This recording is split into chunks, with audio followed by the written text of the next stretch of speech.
Jain foundation के Jain talks के इस 223वें सेशन में मैं दिल्ली से आरती गुलिया आप सभी का हार्दिक स्वागत करती हूँ। आज हमारे साथ दिल्ली से जुड़े हैं हमारे विशेष अतिथि डॉक्टर शिशिर जी जैन, जो जैन संस्कृति और पुरातत्व के क्षेत्र में एक अत्यंत अनुभवी और समर्पित विद्वान हैं। वे आज हमें culture and archaeology in India a legacy to preserve, यानी भारत में जैन संस्कृति और पुरातत्व एक संरक्षित की जाने वाली विरासत, इस विषय पे बहुत ही Third class. जानकार Sasun ako. Hindi बहुत ही kalyo to ratin. information वाले हैं। मैं स्वागत करती हूँ डॉक्टर शिशिर जी जैन का। शब्दों से नहीं, श्रद्धा से, अक्षरों से नहीं, आस्था से अभिनंदन करती आपका। स्वीकार कीजिए अभिनंदन मेरा मान्यवर, स्वीकार कीजिए अभिनंदन मेरा मान्यवर। बंधुओं, हमारी भारतीय संस्कृति महान है। यह विरासत हमें भविष्य के उज्जवल सपने देखने सिखाती है, तो इसके साथ ही साथ जमीन से जुड़े रहकर हमारे विशिष्ट धरातल को जानने का अवसर देती है। इसी भारत संस्कृति में एक महान विरासत को लिए हुए हैं जैन संस्कृति और जैन पुरातत्व। यह विषय बच्चे, युवा और वृद्ध सभी के लिए आश्चर्य का विषय है, सभी के लिए इंटरेस्टिंग टॉपिक है। यह विषय हमें अतीत की गहराइयों को उजागर करवाएगा, यह सोचने के लिए मजबूर करेगा कि हमें हमारे पूर्वजों से जो ये महान विरासत मिली है, वह हम अपनी आने वाली पीढ़ी को कैसे संजो कर दे, उसे कैसे शतगुणित करके दे। तो मैं आपका ज्यादा समय न लेते हुए सत्र की शुरुआत करने से पहले आप सभी को रूबरू करवाना चाहूंगी डॉक्टर शिशिर जी जैन से। उनका संक्षिप्त परिचय मैं देना चाहूंगी। उनका व्यक्तित्व किसी परिचय का मोहताज नहीं है। वे एक प्रतिष्ठित कंसल्टेंट आर्कियोलॉजिस्ट हैं और वर्तमान में national monuments authority government of India new Delhi में सेवारत हैं। अपने बहुत ही बिजी शेड्यूल में से आपने हम सब के लिए समय निकाला, इसके लिए मैं आपके लिए बहुत आभारी हूँ। आपने भारतीय पुरातत्व सर्वेक्षण के पुरातत्व संस्थान से 2 इयर्स का पीजी डिप्लोमा किया और डॉक्टर हरि सिंह गौर विश्वविद्यालय सागर मध्य प्रदेश से, जो आपकी जन्मभूमि व कर्मभूमि रही है, वहां से बंगेलखंड की जैन कला का समीक्षात्मक अध्ययन, इस विषय पर आपने गहन अध्ययन किया व पीएचडी की उपाधि प्राप्त की। आपके मार्गदर्शन करता है प्रोफेसर आलोक श्रोत्रिय जी। ऐसे महान विद्वान को हमारे बीच पाकर, आपसे ज्ञान रस पाकर हम अत्यंत आनंद का अनुभव करेंगे। आपने श्रावस्ती उत्तर प्रदेश, गुजरात में धोलावीरा, हिमाचल प्रदेश में मसरूर, गुजरात में वडनगर जैसे प्रमुख पुरातत्व स्थलों पर खुदाई एवं संरक्षण कार्यों में भाग लिया है। आपके पास थ्योरी और प्रैक्टिकल इन दोनों ही नॉलेज का एक अनुपम संगम है। इसके अतिरिक्त आप धार्मिक क्षेत्र में श्री भारतवर्षीय दिगंबर जैन तीर्थ संरक्षणी महासभा नई दिल्ली में उपनिदेशक के रूप में भी कार्य कर चुके हैं। आपका शोध और प्रैक्टिकल कार्य विशेष रूप से जैन पुरातत्व के क्षेत्र में बहुत ही समृद्ध है, हम सब के लिए प्रेरणादायक हैं। आप आज के संवाद के माध्यम से अपने ज्ञान के रस हम सब के बीच बटोरेंगे और वो ज्ञान के मोती हमारे लिए बहुत ही ज्यादा हमारे जीवन के लिए अमूल्य धरोहर बन जाएंगे। तो अब आप सबका ज्यादा समय न लेते हुए सादर आमंत्रित करती हूँ डॉक्टर शिशिर जी जैन को जैन टॉक्स के इस 223वें सेशन में इस मंच पर अपनी बात रखने के लिए। यह बहुत ही मेरे लिए गर्व का विषय है कि आज 18 अप्रैल को विश्व धरोहर दिवस, वर्ल्ड हेरिटेज डे के दिन आपने मुझे इस वक्तव्य के लिए आमंत्रित किया और मैं अपने आप को बहुत ही सौभाग्यशाली समझता हूं कि आपने ये मुझे प्लेटफॉर्म दिया है, बल्कि मैं एक संकोच पूर्वक मैं आपसे ये भी कहना चाहता हूँ कि इतनी अपने आप को इतना मैं विद्वान नहीं समझता जितना आपने मुझे बहुमान दिया है। फिर भी बहुत बहुत धन्यवाद। और मैंने जो मेरा 30 सालों का जब ये अनुभव, ये एक प्रकार से विद्यार्थी के रूप में पुरातत्व के क्षेत्र में रहा है, और मैं कोई बड़ा विद्वान नहीं, लेकिन एक विद्यार्थी होने के नाते मैंने जिन गुरुओं से अपने सीखा है, और मैं आज इस मंच पे उन गुरुओं का नाम लेना चाहता हूँ, उन्होंने मुझे इस काबिल बनाया। मैं डॉक्टर हरीश सिंह गौर विश्वविद्यालय में 96 से बीए का विद्यार्थी रहा, और मैंने अपने उन बड़े ही ज्ञानवान शिक्षकों से और बहुत ही कर्मठ, जिन्होंने अपना जीवन सादा, जीवन उच्च विचार में पूर्ण किया, जिनमें प्रोफेसर के डी वाजपेयी जी, संतोष वाजपेयी जी, विवेक दत्त झा, प्रोफेसर आलोक श्रोत्री जी, जो आजकल अमरकंटक विश्वविद्यालय में विभागाध्यक्ष के पद पर हैं। उनके अंडर में मैंने अपना शोध कार्य भी बघेलखंड की जैन कला में पीएचडी की मैंने। प्रोफेसर नागेश दुबे जी, मैंने उत्खनन, हमारे जो पद्मश्री अवार्डी आर.एस. बिष्ट साहब हैं, जिन्होंने धौलावीरा में एक्सहिबिशन के डायरेक्टर रहे, के.सी. नौरियाल साहब जी, प्रोफेसर डॉक्टर यदुवीर सिंह रावत जी, जो आजकल महानिदेशक हैं भारतीय पुरातत्व सर्वेक्षण में, और श्री भारतवर्षी दिगंबर जैन महासभा के यशस्वी राष्ट्रीय अध्यक्ष श्री स्वर्गीय श्री निर्मल जी सेठी का मैं बहुत बहुत आभार, उनके लिए कृतज्ञता ज्ञापित करता हूं, उनको नमन करता हूं मैं। उनके साथ मैंने काफी ज्ञान सीखा। श्री तरुण विजय जी, सुष्मिता पांडे मैडम, और बहुत से गुरु, मेरे शिक्षक, मेरे सीनियर मेरे साथी, उन सब से जो मैं आपके सामने मैं प्रकट करूंगा। मैं आपसे निवेदन करता हूं कि मेरी जो आगे की स्लाइड है वो दिखाई जाए, ताकि मैं आपको स्लाइड के माध्यम से चीजें रखता रहूंगा। मैं बहुत बहुत धन्यवाद करता हूं आप आज इस टीम के जितने भी सदस्य रहे हैं, मैडम का जो जिन्होंने संचालन किया है, जो इसके पीछे रहे हैं, मैं बहुत बहुत आभार व्यक्त करता हूं कि आपने इसको बहुत ही सुंदर में प्रस्तुति दी है। ये सबसे पहली स्लाइड जो है, मैं आपको ये धौलावीरा की दिखा रहा हूँ। धौलावीरा गुजरात में रण ऑफ कच्छ में स्थित है। लगभग पाकिस्तान की बॉर्डर है यहाँ पर, जो कि 2-3 किलोमीटर बॉर्डर ही है। हम लोग वहाँ पे बॉर्डर में जाते थे, और वहाँ पे कुछ हमारा अच्छा ताल था वहाँ के सैनिक लोगों से, आर्मी वालों से, वो भी हमारे कैंप में आते थे और घूमते फिरते थे। तो मैं आपको दिखाता हूँ कि ये जो हमारे में स्तूप परंपरा मानते हैं कि मथुरा के कुषाण काल में हमको आयाकपट्ट और जिन स्तूप मिले हैं, और उन मथुरा के स्तूपों में एक स्तूप को मानते हैं कि यह स्तूप देव निर्मित था, और वे ऐसे ही स्तूप बनाए जाते थे जैसे कि बौद्ध स्तूप थे। और इस प्रकार से यह परंपरा, जो स्तूपों की परंपरा है, अधिकांश विद्वान या पुरातात्विक प्रमाणों से पता चलता है कि मथुरा के कंकाली टीलों से जो स्तूप प्राप्त हुए हैं उत्खनन से, वह बौद्ध स्तूपों से काफी प्राचीन है। जो आयापट्ट भी उनका अंकन मिलता है और प्रतीक चिन्ह मिलते हैं।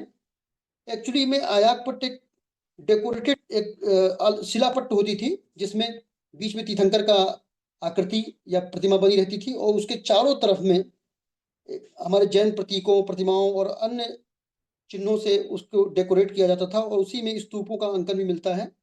और सबसे पहले हमें एक देव निर्मित स्तूप का भी एक अभिलेख मिलता है कुषाण काल में। इस प्रकार से मैं ये कहना चाहता हूँ इस स्लाइड के माध्यम से कि जब मैंने धौलावीरा में, मुझे बड़ा सौभाग्य मिला कि हमारे जो भारतीय पुरातत्व सर्वेक्षण के जो पद्मश्री अवार्डी, जो हमारे अतिरिक्त निदेशक ज्वाइंट डीजी रहे हैं, हमारे आर.एस. बिष्ट साहब, पद्मश्री अवार्डी भी हैं। बहुत ही उन्होंने इस धौलावीरा को एक्सकवेशन करने में उनका बहुत बड़ा अग्रणी योगदान रहा, और इसमें हमारे वर्तमान डीजी साहब श्री यदुवीर सिंह रावत जी का भी बहुत योगदान रहा, और बहुत ही हमारे सीनियर साथी नवरत्न पाठक जी, बसंत स्वर्णकार जी, मनोज सक्सेना जी और मैं, और मतलब बहुत से विद्वान। आज ये स्थल वर्ल्ड हेरिटेज के रूप में इसको मान्यता मिली है। जब मैं एक्सकवेशन कर रहा था यहाँ पर, तो यहाँ की जो स्क्रिप्ट और जो यहाँ की सील्स मैं देखता था, हैंडल भी करता था। कई हमारे साथियों के ट्रेंच में निकलती भी थी, और उसका जो 10 लेटर का इंस्क्रिप्शन है, जो जो एक साइन बोर्ड है 10 लेटर का, वो सबसे बड़ा साइन बोर्ड माना जाता है, जो अक्षर जिसमें लिखे हुए हैं। तो मुझे ऐसी फीलिंग होती थी कि ये जो हमारी ब्राह्मी लिपि है, इसकी कई समानताएं, मतलब इस हड़प्पा की जो पिक्टोग्राफिक लिपि बोलते हैं, या भाव संकेतात्मक लिपि है जिसको, क्योंकि जो अक्षर है अभी तक ये पढ़ी नहीं जा सकती है, पिक्टोग्राफिक लिपि है। भविष्य में इसमें बहुत से काम हो रहे हैं और भी कुछ निष्कर्ष निकलेंगे। लेकिन मेरी मान्यता ये है कि हो सकता है, मैं संभावना है, मैं कोई बड़ा विद्वान अपना कोई मत नहीं दे रहा हूँ, कोई पूर्वाग्रह नहीं कर रहा हूँ, लेकिन मेरी ऐसी एक संभावना है, व्यक्त कर रहा हूँ कि ये ब्राह्मी लिपि का आदि रूप हो सकती है, और इसकी भाषा प्राकृत हो सकती है। क्योंकि कच्छ के क्षेत्र में, जो सिंध के क्षेत्र में जो भाषा बोलते हैं, बोली बोलते हैं, उसमें अधिकांश प्राकृत के शब्दों का इस्तेमाल होता है। सा को हा आज भी बोलते हैं, प्राकृत में भी हम लोग सा को हा बोलते हैं। सिंध को हिंद भी, इसी प्रकार से हिंदुस्तान भी नाम पड़ा। तो मेरा एक विचार आया कि हो सकता है कि यदि हम इस पे और भी रिसर्च होंगे इसमें कभी भविष्य में, तो इसकी लिपि पढ़ने में हमारी एक स्नेह रानी जैन जैन विद्वान थी, जिन्होंने इस पे बड़ी किताबें लिखी हैं, इसको पढ़ने का प्रयास किया है। स्नेह रानी जैन जी ने इस अभिलेख, इस हड़प्पा सभ्यता की, इस धौलावीरा की और अन्य हड़प्पा सभ्यता की लिपियों को पढ़ने का उन्होंने प्रयास किया, और बहुत से विद्वान पढ़ रहे हैं और उसको अपना अपना मत व्यक्त करते हैं। लेकिन मैं अपना एक छोटा सा मत मैं भी व्यक्त कर रहा हूँ कि इसको हम अपनी प्राकृत भाषा और ब्राह्मी लिपि के, जो हमारे संस्कृत, जो हमारे जैनों ने जिस ब्राह्मी लिपि को बहुत ही समय तक अ, अंगीकार किया, और उसको बहुत से साहित्य लिखे, और प्राकृत भाषा संस्कृत में लिखे, और सौर सेनी और प्राकृत और अपभ्रंश साहित्य लिखा गया, इतना समृद्ध साहित्य। तो ये जो मैंने जब यहाँ पे एक्सहिबिशन कर रहा था, मैं टीम में मैंने 2002 से लेकर लगातार 2005 तक एक्सहिबिशन पार्टिसिपेट किया। तो जब यहाँ पे एक स्तूपा साइट है, स्तूप जिसको हम बोलते हैं कि ये स्तूपा साइट है, मतलब वहाँ पे बरियल स्वावधान, मतलब मिला था हम लोगों को, स्पोकन बरियल। इसमें स्पोक्स है, मतलब एक स्तूप चूहा टाइप में है मिट्टी का, जिसमें आरे हैं, जैसे मतलब अ, हमको बैलगाड़ी में आरे मिलते हैं, चक्के मिलते हैं, चक्के में आरे होते हैं। इसी प्रकार बैलगाड़ी की तरह इस मिट्टी के थूहे या माउंड में ऐसे आरे बने हुए थे।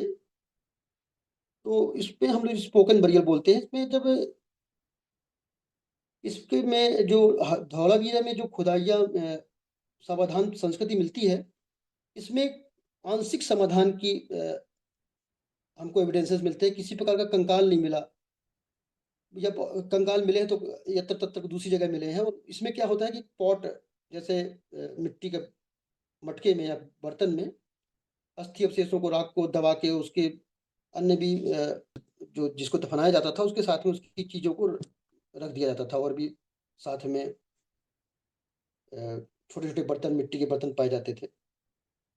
आज भी हम जैनों में ऐसी परंपरा मानते हैं कि जो भी ये हम लोग अभी भी समाधान अंत्येष्टि करने के बाद में जो राख फूल होते हैं मिट्टी में लेके दबा देते हैं। तो ये जो परंपरा है ये आज भी चली आ रही है, और ये हो सकता है कि मैं इसको, जो हमारी मथुरा में जो हमको स्तूप मिले हैं, इसका आदि रूप भी ये स्तूप हो सकते हैं, ऐसी मेरा मन है, ऐसी मेरी मान्यता है, ऐसा मेरा ये सुझाव है, एक प्रकार से सब मैं दे रहा हूँ। इसमें मेरा कोई मत या कोई पूर्वाग्रह नहीं है। मैं कोई विद्यार्थी, कोई बड़ा पंडित नहीं हूँ, मैंने आगम का, कौन की साहित्य का। लेकिन मैं एक अपनी संभावना व्यक्त कर रहा हूँ और इसके बारे में कभी भविष्य में शोध होगी। क्योंकि जब हम जैन सभ्यता को कई विद्वान एक जैन सभ्यता मानते हैं, जिसमें यहाँ से प्राप्त सीलिंग्स में जो हमको कायुसर्ग मुद्रा में जो हमको तीर्थंकर आकृति मिलती है, नग्न आकृतियाँ मिलती हैं, और इस प्रकार से कुछ ऐसी सीलिंग्स मिली हैं जिसमें एक पशुपति शिव को या योगी की मूर्ति है, जिसको बोलते हैं कि उसमें बैल, भैंस, भैंसा, गैंडा और सिंह की आकृति मिलती है। मैं आपको स्लाइड्स बाद में दिखाऊंगा। उसमें मैंने देखा कि एक योगी कायुसर मुद्रा में खड़ा है और एक पुरुष आकृति नीचे अंजलि मुद्रा में या हाथ को बांधे नमस्कार मुद्रा में नीचे बैठा हुआ है। तो इस प्रकार की ये मुद्रा हम अब देखते हैं कि भरत और बाहुबली के प्रसंग में भी आती है। ऐसी देवगढ़ में या फिर और भी राजस्थान के कुछ मंदिरों में प्राप्त होती है इस प्रकार का अंकन, कि जब भगवान बाहुबली को तपस्या करने गए तो उनका कुछ केवल ज्ञान की प्राप्ति नहीं हो रही थी, तो उनको ऐसा महसूस हुआ कि मैं भरत क्षेत्र की भूमि पे हूँ, क्योंकि भरत चक्रवर्ती राजा थे। जब भरत चक्रवर्ती ने अपनी उस चीज को उन्होंने सुना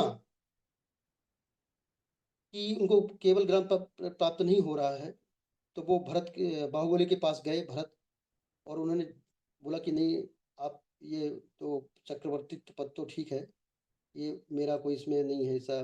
मैं तब उनको फिर जब उनको क्षमा भाव एक प्रकार से वो झुके थोड़ा भरत, तब उनको बाहुबली को केवल ज्ञान हुआ।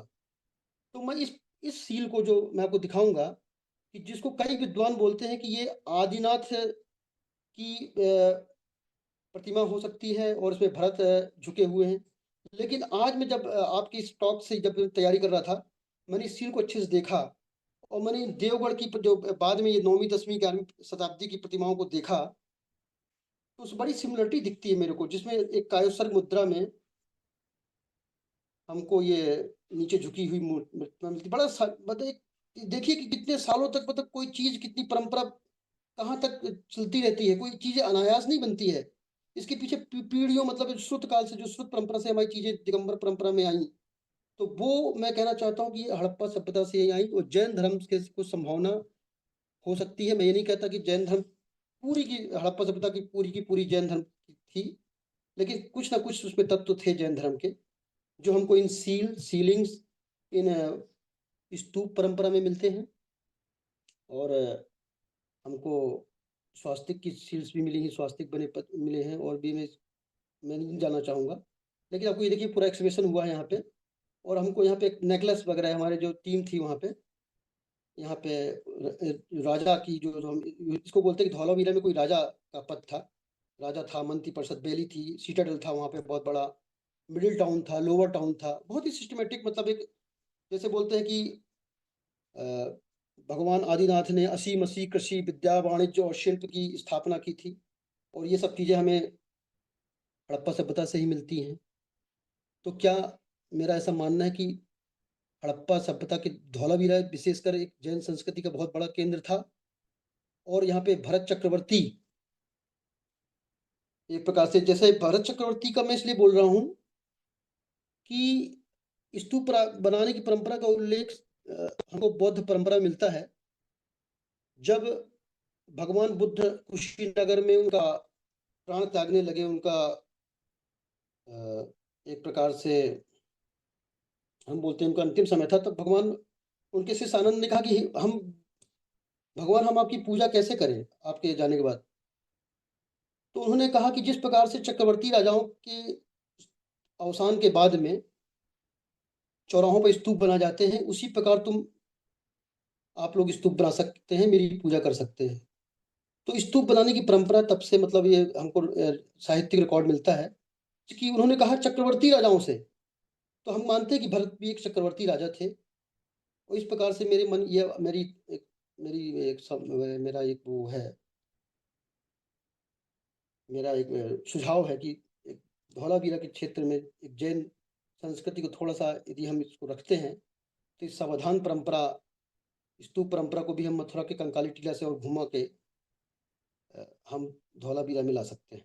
ये देखिए यहाँ पे एक नेकलेस मिला है, जो किसी राजा का हो सकता है, राजा का ही है, क्योंकि वो बहुत बड़ा एक प्रकार से ये कह सकते हैं कि बहुत बड़ा माउंट, कोई बहुत बड़ा की समाधि थी, जिसमें एक स्टेटाइट बीट के नेकलेस हैं और ये सोने की एक रिंग है, रॉड है, पर इसके अंदर पिरोए हुए हैं सब, स्टेट बीड है, मतलब से कार्नेलियन सेमी पीसेस स्टोन्स के बीड हैं, और आप देखिए छल्ले वगैरह दिख रहे हैं सब पूरे।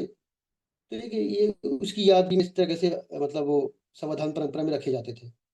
आगे पीछे हो गई हैं, लेकिन मैं आपको बताता हूँ कि मेरा इस आज के व्याख्यान का जो मेरा उद्देश्य है कि आज वर्ल्ड हेरिटेज डे के दिन हम अपने सर्वधर्म समभाव को लेके, मतलब हमारा तो एक आर्कियोलॉजिस्ट होने के नाते मेरा ब्राह्मण, बौद्ध, जैन सभी संप्रदायों का एक आपस में समन्वय होकर काम करता हूँ। मैं हम एक आर्कियोलॉजिस्ट हैं, इसमें किसी प्रकार का भेद नहीं होता है। जहाँ भी जाते हैं बिल्कुल तटस्थ होकर काम करते हैं, और आज तक जीवन में हमने अपने गुरुओं से यही सीखा है कि बिना किसी पूर्वाग्रह के तटस्थ होकर ईमानदारी से काम करना है। तो ये आपको दिखा रहा हूँ कि ये फतेहपुर सीकरी की ये शुद्ध देवी सरस्वती की प्रतिमा है। तो फतेहपुर सीकरी के जब अकबर ने इसको बसाने के पहले यहाँ पे बहुत से राजपूत कालीन की और उसके पहले की मतलब हमको अवशेष मिलते हैं, मंदिर मिलते हैं, प्रतिमाएं मिलती हैं, हवेलियां मिलती, गढ़ियां मिलती हैं। तो हमको ये इस प्रकार से एक शुद्ध देवी सरस्वती की प्रतिमा मिली है, जो श्वेतांबर परंपरा की है। क्योंकि यहाँ पे वीर छबीली टीला है, वीर छबीली टीला, जो कि फतेहपुर सीकरी में है। वो वहाँ पे श्वेतांबर परंपरा की प्रतिमाएं मिलती हैं, जिनमें तीर्थंकर प्रतिमाओं के कमर में लंगोट बंधी हुई है। और इसी यहीं पे ये शुद्ध देवी सरस्वती की अभिलिखित प्रतिमा है, इसका काल भी है इसमें, मैं आपको काल दिखा दूंगा कभी आपको। और बहुत ही सुंदर प्रतिमा, मार्के की प्रतिमा है, विश्व मतलब भारत की चुनिंदा प्रतिमाओं में से हमको सरस्वती की प्रतिमा लाडनू से मिली है बहुत अच्छी, और हमको फतेहपुर सीकरी से मिली हुई है, और हमको एक सरस्वती की प्रतिमा, शुद्ध देवी सरस्वती की प्रतिमा हमको अपने एक दूसरे भी उसमें से मिली, आपको बताऊंगा मैं क्षेत्र से। जी, ये देखिए जो 10 लेटर का जो इंस्क्रिप्शन है, ये एक साइन बोर्ड था जो कभी बताते हैं कि कभी गिर गया होगा, और आज भी वो इन सीटू है प्लान में, जिसमें चक्र बने हुए है, कुछ माँ के अक्षर का कुछ इस प्रकार से।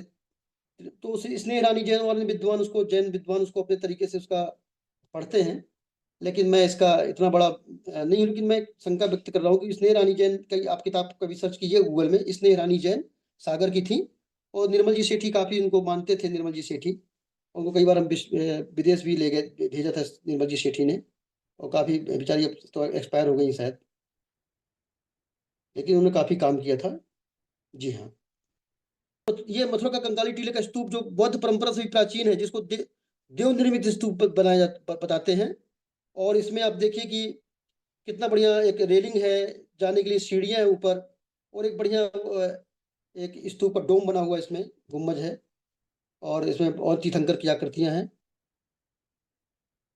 ये प्रतिमा देखिए कृष्ण की सॉरी, ये नेमिनाथ की प्रतिमा है, जो मथुरा से प्राप्त हुई है, जिसके अगल बगल में पार्श्व में हम बोलते हैं कि श्री कृष्ण और बलराम का अंकन है। मतलब जो हमारे यदुवंशी हमारे नेमिनाथ थे, तो श्री कृष्ण और बलराम जी थे।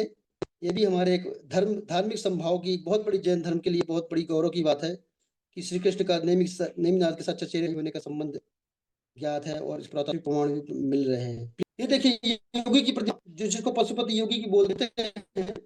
और इस योगी में एक खास बात आप देखिए कि इसमें गैंडा बना हुआ है, और भैंसा है, सिंह है, और इसमें हाथी बना हुआ है।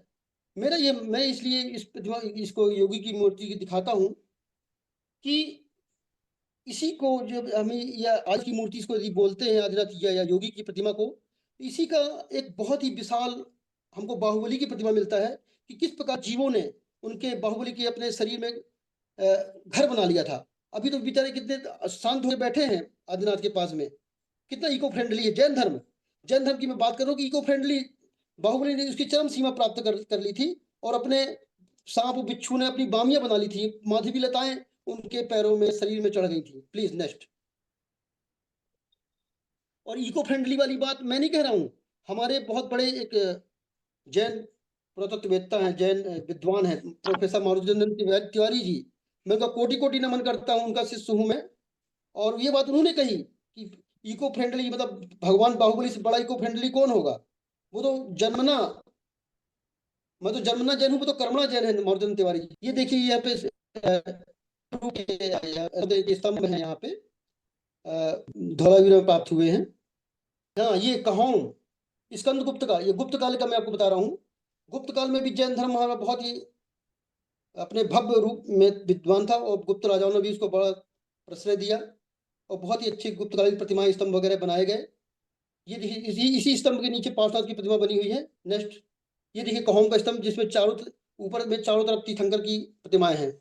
ये बाहुबली की 58 फीट ऊंची एकास्मक, जो क्या हुआ कि जब से बामियान की बुद्ध प्रतिमा तोड़ी गई है, इसके बाद में ये मोनोलिथिक एकास्मक प्रतिमा भगवान बाहुबली की है, 58 फुट श्रवण बेलगोला।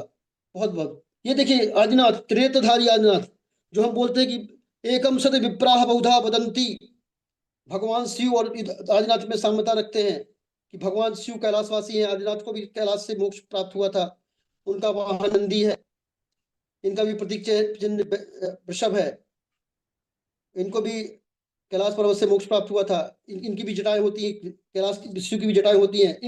हमको सलेहा से, मैं तो पन्ना का, मेरे मामा जी रहते हैं सलेहा में, वहां पे आप देखिए कि जूम करिएगा, इसकी मस्तक में त्रिनेत्र है, जो जो ज्ञान का प्रतीक होता है। ये देखिए जूम आप चलेंगे तो मस्तक में बहुत बहुत ही सुंदर त्रिनेत्र दिखता है। आप कभी उसको जूम करिए और फोटो, ये देखिए प्लीज, ये दिख रहा है, ये मेरे मामा जी ने दिखाया मेरे को। ये देखो बेटे, ये यहाँ पे, ये देखिए यहाँ पे, मैं आपको बताऊं, मैं कांगड़ा गया था, मैंने मसरूर रॉक में मैं कंजर्वेशन कर रहा हूं। तो वहां पर ये आदिनाथ की प्रतिमा कांगड़ा फोर्ट में है, जो दिगंबर परंपरा में है, लेकिन उसको आजकल श्वेतांबर परंपरा भी पूजा करने जाती है, बहुत भक्ति भाव से करती है। और कांगड़ा की ये बहुत अच्छी, मतलब एक पहाड़ों में, हमारे हिमाचल में, आप देखिए आदिनाथ की सुंदर प्रतिमा कांगड़ा के फोर्ट में। वही ये ये देखिए गुप्तकालीन प्रतिमा। हाँ, ये हमारे पन्ना के पास में एक नचना कोठरा जगह है, जहां पर गुप्तकालीन प्रतिमा मिली है ये। और इसके बाद ये देखिए बाहुबली की प्रतिमा, देखिए कितने बढ़िया लताएं, माधवी लताएं यहाँ पे चढ़ी हुई हैं, और इसमें सांप और बिच्छुओं का भी अंकन है। बिलहरी से प्राप्त है प्रतिमा, बहुत ही सुंदर, कटनी के पास में 20 किलोमीटर बिलहरी गांव है, और बहुत ही सुंदर प्रतिमा। प्लीज, ये मेरे पीएचडी के टॉपिक में है सब चीजें, मैं आपको वही चीज दिखाऊंगा जो मैंने काम किया है। ये देखिए पतियान राय की, नेमिनाथ की 23वें यक्षिणी, नेमिनाथ की यक्षिणी है, जो इसमें इसके परिकर में 23 अन्य यक्षियों का अंकन है, नाम से खुदा हुआ है। एक्चुअली में यक्षियों की परंपरा इसलिए ब्राह्मण बौद्ध धर्मों से ली गई है, वैष्णव शैव संप्रदायों से यक्षिणियां इस जैन संप्रदाय को लोकप्रिय बनाने के लिए, आम जनता को अपने धर्म में ही केंद्रित करने के लिए, ताकि उनकी एक प्रकार से उत्साह बनी रहे, उनमें जो भी उनकी कामना हो ये देवियां पूरी करें, क्योंकि हमारे तीर्थंकर तो अपनी मोक्ष प्राप्ति के लिए लगे रहते हैं, उनका एक उद्देश्य होता है। लेकिन हमारी जैन परंपरा ने भी इन सब का आत्मसात किया, इन तत्वों को। मैं आपको बता रहा हूँ, ये धार्मिक सद्भाव, इसमें कई यक्षियां हैं जो ब्राह्मण कुल से संबंधित हैं, जो बौद्ध कुल से संबंधित हैं, कोई शैव से है, कोई वैष्णव से है, और उनकी यक्षियों के नाम भी खुदे हुए हैं इसमें। और इस यक्षी सतना के पास पतियानदाई मंदिर से है, सतना से। आजकल इलाहाबाद संग्रहालय की मार्काबल प्रतिमा है, मतलब इसकी मतलब इसकी हम कह सकते हैं कि बहुत ही भारत में से 3 प्रतिमाएं मिली, जिसमें एक नेमिनाथ, अंबिका के साथ 24 यक्षियों की प्रतिमाएं हैं। एक देवगढ़ में मिलता है ऐसा अंकन, पतियानदाई, और 12 भुजी उड़ीसा में। ये देखिए एक लखवरिया गुफा है। लखवरिया शहडोल में है एक जगह लखवरिया, और वहाँ पे एक गुफा है, ये सवाई गुफा या बुद्धिस्ट गुफा होती है। इसमें हमारे जयंती का मिले हैं हमको। और मतलब हर जगह, मतलब कहीं ऐसा कोई जगह नहीं जहाँ पे ये हमारे तीर्थंकर, हमारे जैन संस्कृति ना मिलती हो। ये देखिए जो जो मैंने अंबिका की प्रतिमा दिखाई थी, जो इलाहाबाद संग्रहालय की मार्केबल प्रतिमा है, ये आइकॉन है इलाहाबाद संग्रहालय का। पतियान ये मंदिर सतना से, और हाँ ये देखिए ये वाला, ये देखिए कालिंजर एक जगह है यूपी के बांदा के पास, और यहाँ पे कालिंजर जगह है जहाँ पर एक जैन तीर्थंकर की प्रतिमा है, और साथ में देखिए ब्राह्मण, शायद हमके बराह अवतार की प्रतिमा है, या नरसिंह अवतार हमें लगता है कि ये है। तो ये देखिए कितना मतलब ये भारतीय पुस्तक सर्वेक्षण का ये पब्लिकेशन है, जिसमें एक ही साथ अपने इस पुस्तक में जगह दी गई है कि किस प्रकार से कालिंजर में हमारे जैन ब्राह्मण धर्मों के तत्व पाए जाते हैं। कलिंजर वाजब ऐसा फोर्ट था जहाँ पे अभेद किला था, अभेद किला, जहाँ पे शेरशाह सूरी की मृत्यु हुई थी। एक तोप का गोला टकरा के शेरशाह सूरी वहीं खत्म हो गया था। ये देखिए ये जो मैंने बताया था इस पर, ये जो नचना कुठरा से पास, ये पार्श्वनाथ की प्रतिमा मिली थी अभी रामबन संग्रहालय में है। रामबन संग्रहालय में ये पार्श्वनाथ की प्रतिमा है। और ये नचना कुठरा के पास श्यांसगिरी सीरा पहाड़ की गुफाओं से जो गुफाएं, कितना सुंदरात्मक अध्ययन, कितना बढ़िया फण है इसमें भगवान पार्श्वनाथ का। तो गुप्तकालीन प्रतिमा बहुत बढ़िया। आगे ये धनपुर जगह है, शहडोल के पास एक पेंड्रा जगह है, जहाँ पे ये रॉक कट एक प्रतिमा है, जिसको हमारे प्रोफेसर साहब हैं हमारे अमरकंटक विश्वविद्यालय के मोहनलाल चढ़ार जी, इन्होंने काफी सर्वेक्षण काम किया है इसमें। मैं बहुत बहुत आभार व्यक्त करता हूँ मोहनलाल चढ़ार जी का। ये देखिए शहडोल, शहडोल के जैन मंदिर में आदिनाथ के साथ 108 तीर्थंकर बने हुए परिकर में, बहुत छोटे छोटे, बहुत सुंदर आकृति है आदिनाथ की, शहडोल, शहडोल में, मध्य प्रदेश के शहडोल जिले में। Thank you. ये देखिए शहडोल में दुर्गा माता मंदिर में, शहडोल के एक तीर्थंकर के माता की लेटी हुई मूर्ति मिली है, जिसको अष्ट कुमारियां सेवा कर रही है, चरण अर्पण कर रही है उनको। ये बहुत ही अच्छी, इस प्रकार की ग्वालियर के किले में भी हमको एक ऐसी ही माता जी की लेटी हुई मूर्ति मिली है तीर्थंकर माता की। बहुत बहुत प्लीज।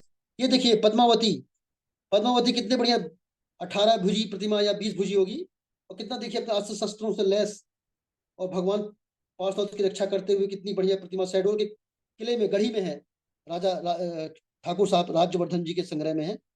और ये मेरे पीएचडी का पार्ट रहा है शहडोल जिला। बहुत बहुत धन्यवाद। Please next. मातृ शक्ति को प्रणाम करता हूं मैं। प्लीज ये देखिए महावीर की प्रतिमा, एक तीर्थंकर की प्रतिमा, जिससे देखिए राइट परिकर में, इसमें देख मैं लेफ्ट जो प्रतिमा में उसकी वीणा वादनी सृष्टि का अंकन है। हमारे जैन धर्म ने काफी जैनेतर देवताओं को भी प्रदान किया, उनको सम्मान दिया, जिसमें सरस्वती है, कुबेर है, भैरव है, अष्टदिक्पाल है, नवग्रह है, राम है। इस प्रकार से ये जसो में ये प्रतिमा मिली है, जसो के स्थानीय मंदिर में रखी हुई है। प्लीज ये देखिए पतियान का मंदिर, जो मैंने कहा था कि जहां से अंबिका की प्रतिमा मिली थी, और आज का इलाहाबाद संग्रहालय में है। इसमें उस अंबिका में 23 का अंकन है नाम सहित। और आप देखिए इसका जो लिंटल है, ललाट बिंब आज का राम संग्रहालय में रखा हुआ है, प्रदर्शित है, जिसमें बीच में पार्श्वनाथ भगवान है और अगल बगल में आदिनाथ भगवान है।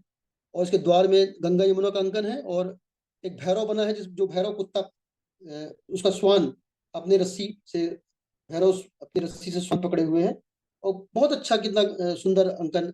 और ये इसकी कहानी है कि ब्रजमोहन व्यास जो इलाहाबाद के डायरेक्टर थे, इस प्रतिमा को इलाहाबाद संग्रहालय ले गए थे। ये देखिए गोमेध अंबिका, गोमेध अंबिका का सुंदर अंकन, जो अपने प्रियंकर और शुभंकर पे, मैं आपको यहाँ ये दिखा रहा था, जो भैरव का अंकन, जो श्वान लिए हुए पकड़े हुए है। और यमुना, ये एक्चुअली में गंगा है, मकर वाहिनी गंगा है। राइट साइड गंगा होती है, लेफ्ट साइड यमुना होती है, पूर्व वाहिनी यमुना। ये भैरव के साथ गंगा का अंकन पतियानदाई मंदिर के उसमें डोर जैम में। ये देखिए 24वीं प्रतिमा गुप्तकालीन जसों से प्राप्त है। इसमें गुप्तकालीन सौंदर्य है, घुंघराले बाल है, गोल मुख है। ये देखिए मैं आपको दिखा रहा हूँ, यक्षिणियां तीर्थंकर के, ये दो ऊपर के पार्श्वनाथ की एक शिक्षणीय है, आगे के लास्ट के दो महावीर के मातंग और सिद्धाई का। और देखिए गणेश का एक प्रकार से जो पार्श्वनाथ का यक्ष है, एक प्रकार से उसका जो मुख मुद्रा देखिए आप गणेश की है। ये हमारे जैन धर्म की विशेषता, जिसने सभी धर्मों को अंगीकार किया और लोकप्रियता हासिल की, सम्मान प्राप्त किया। ये मैं आपको दिखा रहा हूँ कि हमारा कैसे कितना जैन धर्म विशाल है, कि हर ऐसी मान्यता कि हर 3-4 किलोमीटर एरिया में जैन संस्कृति के अवशेष मिलते हैं। ये ग्वालियर से 40 किलोमीटर दूर करई गांव है, जहां मैंने यहाँ पे कंजर्वेशन काम किया और इन सब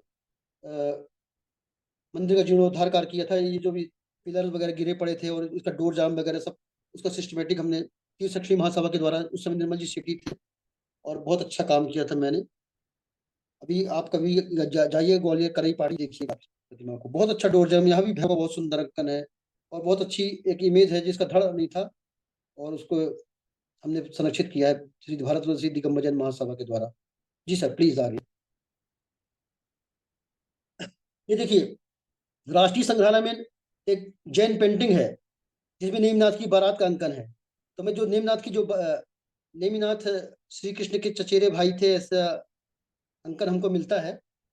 तो उसका पेंटिंग भी मिली है कि जब नेमिनाथ की बारात गई और उसमें मूक जो पशु थे उनकी करुणा देख के उनको बैराग हुआ, उसके साक्षी थे श्री कृष्ण और बलराम। आगे उस बारात में आगे आगे श्री कृष्ण और बलराम का भी अंकन है। और ये देखिए मैं कोई, आप इसके आगे देखिए चित्र में दिखा रहा हूँ, फेड है थोड़ा सा, इसकी अच्छी पिक्चर आपको देखूंगा। ये देखिए पूरी बारात जा रही है, उसमें पशुधन बाड़े बंद है जो बलि के शिकार होने वाले थे, लेकिन नेमनाथ ने अपना त्याग करके इनको बचाया और उसके साक्षी हैं श्री कृष्ण और बलराम। जी हाँ, जैन पेंटिंग राष्ट्रीय संग्रहालय नई दिल्ली में प्रदर्शित। ये देखिए हम आपको बोलते हैं कि ये कुतुब मीनार जो परिसर था, कुतुब कॉम्प्लेक्स, कुवत्तुल इस्लाम मस्जिद, जिसमें अभिलेख भी है उसके ईस्ट गेट में कि कुवत्तुल इस्लाम मस्जिद का निर्माण 27 मंदिरों को तोड़कर बनाया गया था। तो मैं आपको यह बात बता दूं कि ये 27 मंदिर मेरे अनुसार, मेरी ऐसा मान्यता है, मैं ऐसा कहना चाहता हूँ कि ये जैन जैन मंदिर ही थे। क्योंकि आप देखिए इस लिंटर जो ललाट होता है मंदिर का, आप देखिए कैसे इस जो डोम होता है, तो इस डोम जो मस्जिद बनाई गई इसमें एक दो तल है एक्चुअली में, जिसको मेजराइन तल बोलते हैं, मध्यवर्ती तल भी है। उस मध्यवर्ती तल में एक जैसे मंदिर का शिखर होता है, इस प्रकार से जैसे शिखर हमको राजस्थान के मंदिरों में प्राप्त होते हैं, ऐसा शिखर जिसको मौर्यचंद तिवारी जी नारी छंद बोलते हैं। तो ऐसा नारी छंद में ऐसे जो सहतीर आड़े पत्थर के रूप में ये लिंटल लगाए गए हैं मंदिर के ललाट बिंब। ऐसे मैंने जो गिनती की है, ऐसे ललाट बिंब 27, लगभग 25 या 27 होंगे। ये आपको एक दिख रहा है ऐसे करीब, ये ऊपर दिख रहा है इसके बगल, और पूरे चारों तरफ में ऐसे ऐसे, और ऐसे करीब 10-12, एक मध्यवर्ती तल में है 12-13, और एक दूसरे मध्यवर्ती तल लेफ्ट राइट में मध्यवर्ती तल है, उसमें 12-13 है। तो मैं ये कहता हूँ कि जो 27 या जैन ही मंदिर होंगे, क्योंकि इनके लिंटल हमको मिलते हैं। तो इस मंदिरों को, जैन मंदिरों को तोड़ के इसको 20-30 ढिल्ली वाल खर्च करके बनाए गए थे, तोड़ा गया था, खर्च करके तोड़ा गया था। एक्चुअली में लिंटल है, लाल बिंब है ऐसे, जिसमें तीर्थंकरों का अंकन है, और इसमें और भी अन्य पूजक गणों का अंकन है। जी हाँ प्लीज, ये पार्श्वनाथ का अंकन देखिए, पार्श्वनाथ कितना भव्य दिख रहा है। एक्चुअली में यहाँ पे एक मैं आपको बताऊं कि अनेकांत जी हमारे प्रोफेसर हैं, उन्होंने बड़ा काम किया है इस मंदिर में, कुवत्तुल इस्लाम मस्जिद के इन जैन अवशेषों का। उन्होंने बताया कि बुद्ध श्रीधर द्वारा रचित जो अपना पार्श्वनाथ चरियू है, उसमें उल्लेख मिलता है कि नट्टल साहू जो नगर सेठ था दिल्ली का, उसने एक भव्य नाभे जिनालय बनाया था। और यह नाभे जिनालय जिसको ये, और एक सुमेरु एक नाभे जो शिखर जो कुतुब मीनार जिसको बोलते हैं, नाभे मंदिर, मतलब जो गगन को छूता हुआ एक बनाया गया था। तो उसमें ये अवशेष हैं, उसी के अवशेष हैं जो कुतुब मीनार में दिखते हैं। एक्चुअली मानस स्तंभ जैसा एक आकृति होगी, ऐसा हमारे अनेकांत जी का मानना है, जो प्रोफेसर है राष्ट्रीय संस्कृत विद्यालय। जी, नेक्स्ट प्लीज। ये देखिए नारी छंद, जिसको प्रोफेसर मौर्यचंद्र तिवारी ये देखिए आशाई खेड़ा, इटावा के पास आशाई खेड़ा है, वहां पे हमको रिपोर्टेड हुआ था। प्लीज नेक्स्ट, पहले वाली, इसके नेक्स्ट वाली। आशाई खेड़ा में एक भूगर्भ से वहां पे हमको एक जैन इमेजेस मिली थी, असंख्य, मतलब सैकड़ों एक ही जगह पे, बहुत ही संगमरमर की, सैंडस्टोन की, ब्लैक पाषाण की, काले पाषाण की, अब गिन, और सब में बहुत चीज शिक्षणियों की सुंदर प्रतिमाएं ऐसी खंडित किसी किसान को मिली थी अपने खेत से। तो हमारा इतना खजाना भरा पड़ा, हम संभाल नहीं सकते ऐसा। हमारी जैन संस्कृति सभ्यता हमारी इतनी रिच है, इतनी स्कैटर्ड है, इतनी विस्तीर्ण है। आज इनको हमारे जैसे कितनी भी हमारे कम पड़ जाए हमारे आर्कोलॉजिस्ट और विद्वान लोग इनको डॉक्यूमेंटेशन करने में। प्लीज ये देखिए, ये एक आरथीपुरा है कर्नाटक के पास में। अभी हमारे एक सीनियर श्री अनुराज ने यहाँ पे एक्सप्रेशन करवाया था। आजकल वो डायरेक्टर हैं यहाँ पे हमारे इंस्टीट्यूट ऑफ आर्कोलॉजी के दिल्ली में, और उन्होंने अपनी टीम लेके यहाँ पे एक्सप्रेशन करवाया था, और बहुत अच्छा इसका जैसा हमारे श्रवण बेलगोला में उदयगिरी और चंद्रगिरी नाम की पहाड़ियां हैं, यहाँ भी इस प्रकार से उदयगिरी चंद्रगिरी है, और यहाँ भी बहुत अच्छा बाहुबली की इमेज मिली है। और बहुत अच्छा एक पौंड तालाब है जिसमें रॉक कट इमेजेस भी हैं, और बहुत अच्छे मंदिर और ये प्रतिमाएं हैं। आरथीपुरा है, पांड्या डिस्ट्रिक्ट में। इनका भी संरक्षण होना चाहिए, और जैन समाज पे इस पे इनको यहाँ पे यात्रा भ्रमण और अपना करना चाहिए, इनको देखना चाहिए इन प्रतिमाओं को। ये देखिए, ये मैं सिरोन मुहावरा ललितपुर में अब दिखा रहा हूँ कि यहाँ पे डोर जैम है जिसमें यमुना का अंकन है, और यमुना के ऊपर और पार्श्व में जैन तीर्थंकर का अंकन है।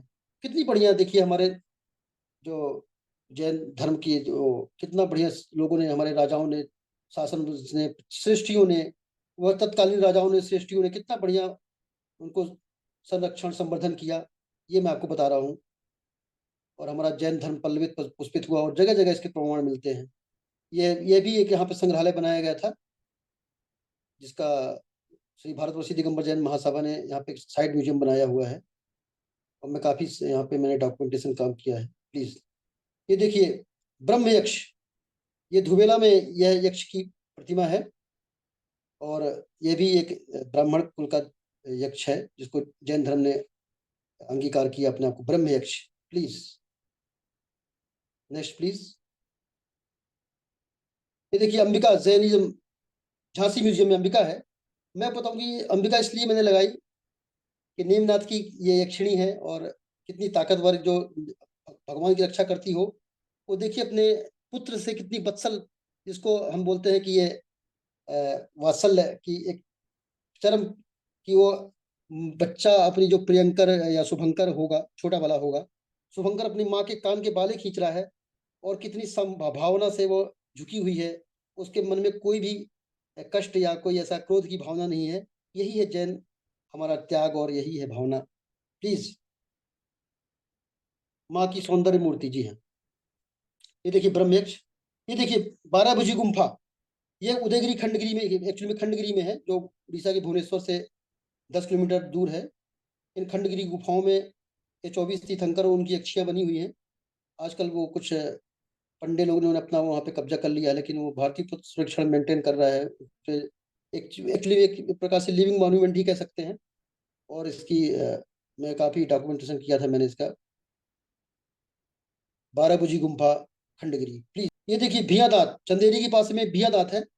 जैसा हम कहते हैं कि कुंडलपुर, जो हमारा कुंडलपुर तीर्थ क्षेत्र है, जिसमें आचार्य विद्यासागर जी ने नवनिर्मित नया जिनालय बना के उस प्रतिमा को यहाँ पे स्थानांतरित किया था, ऐसा ही एक प्रतिमा भियादात में है। जब मैं यहाँ पे आज से 7-8 साल पहले गया था, तो मुझे इतनी सुंदर प्रतिमा लगी।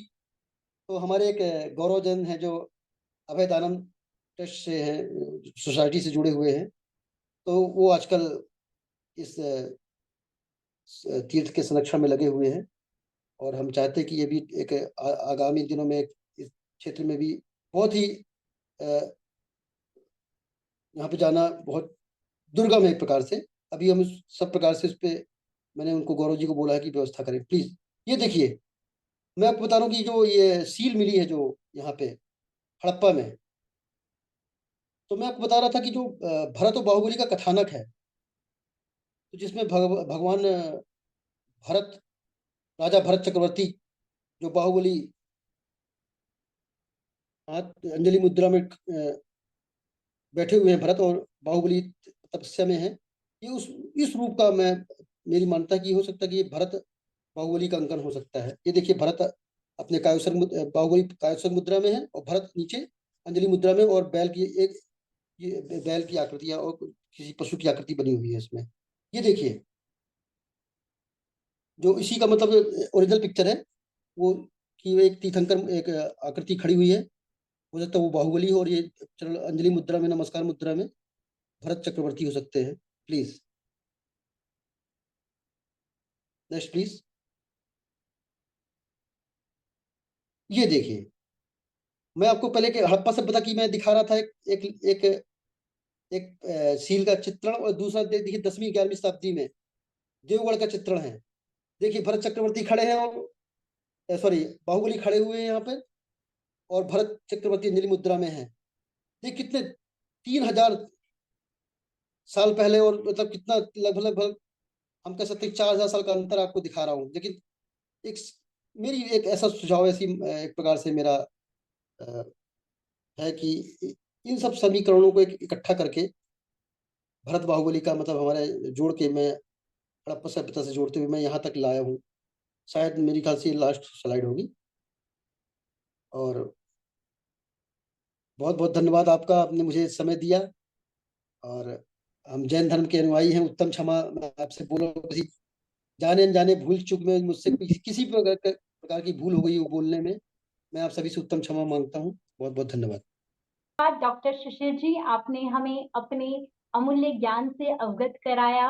अंत में मैं यही कहना चाहूंगी, जैन संस्कृति धरोहर अनमोल, इसकी सुरक्षा हम सबका गोल।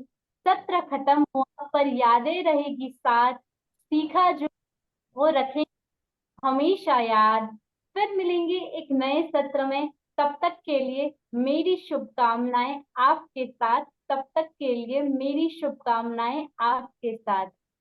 जो भी बहुत बहुत नेक्स्ट धन्यवाद। जैन सत्र हो उसमें आप हम सबके साथ जुड़े रहें।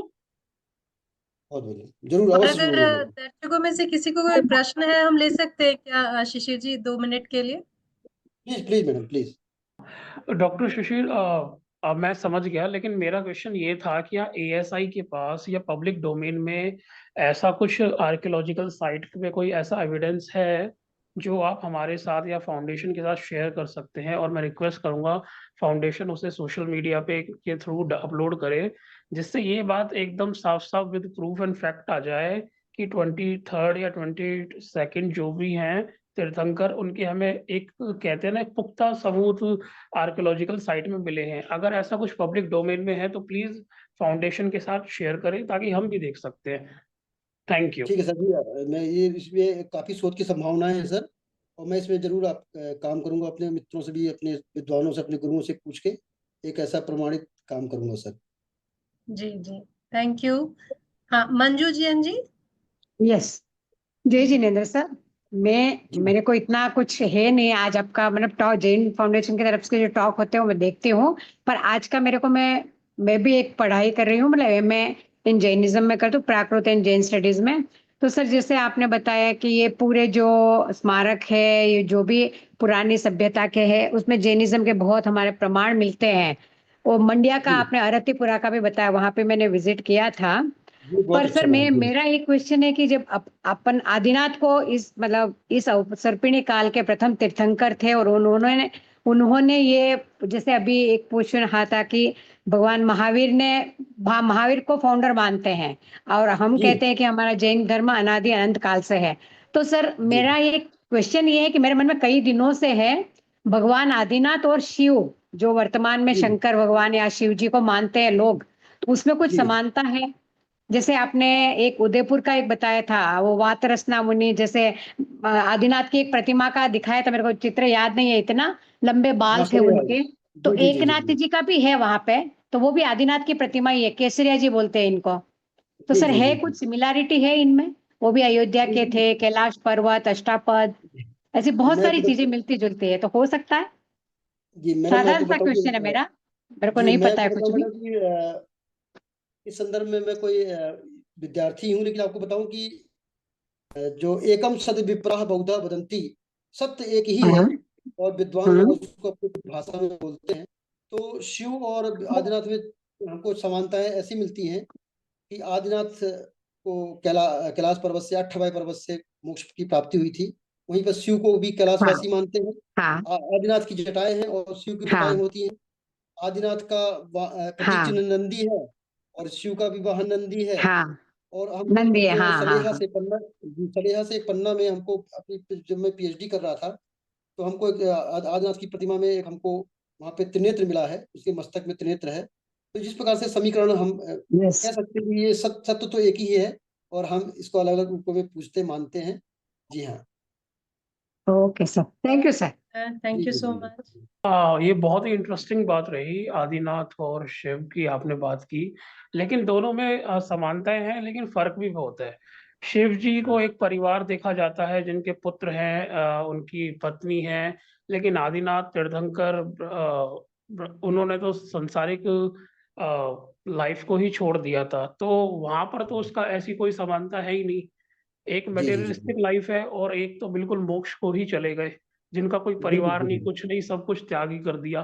तो यहाँ मुझे ये तो समानता नहीं मिलती, ये तो फिर वही मतलब जी श्रमण परंपरा के हिसाब से तो ये एप्लीकेबल ही नहीं है। ये मैं थोड़ा बिल्कुल कंफ्यूज, बिल्कुल जी बिल्कुल यहाँ बिल्कुल सर, पे क्लियर कीजिए। आई एग्रीड, मैं आपकी बात से सहमत हूँ सर।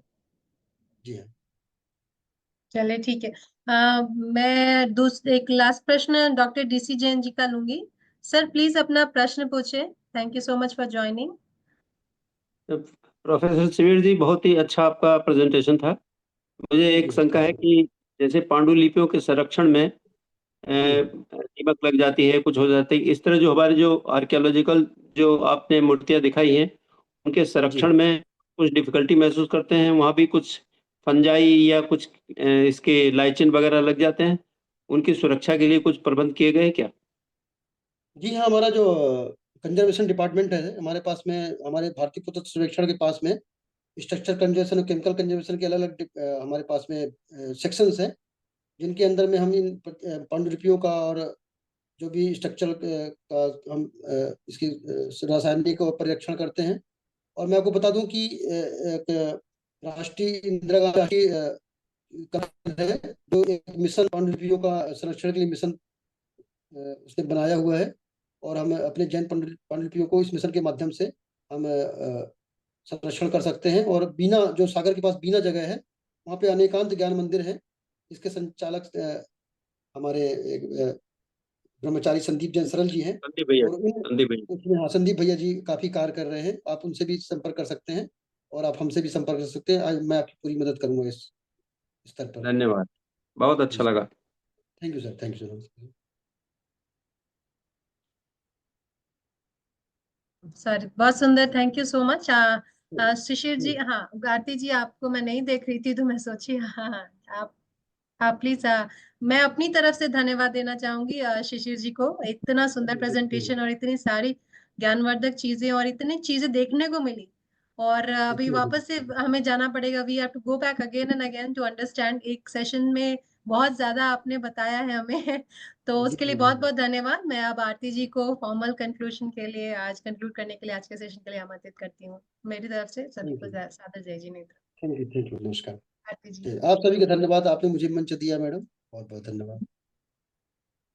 जय जी हिंद। आयोजक, thank you okay, so much. Thank you madam. Aarti ji आपका भी बहुत बहुत धन्यवाद। सभी का तो आज के आप लोगों के सहमति अनुमति से मैं इस सेशन को यहाँ पे विराम देना चाहूंगी। सादर जय जिनेंद्र। अगले जिन टॉक्स में जरूर जुड़िएगा। जी जय जिनेंद्र।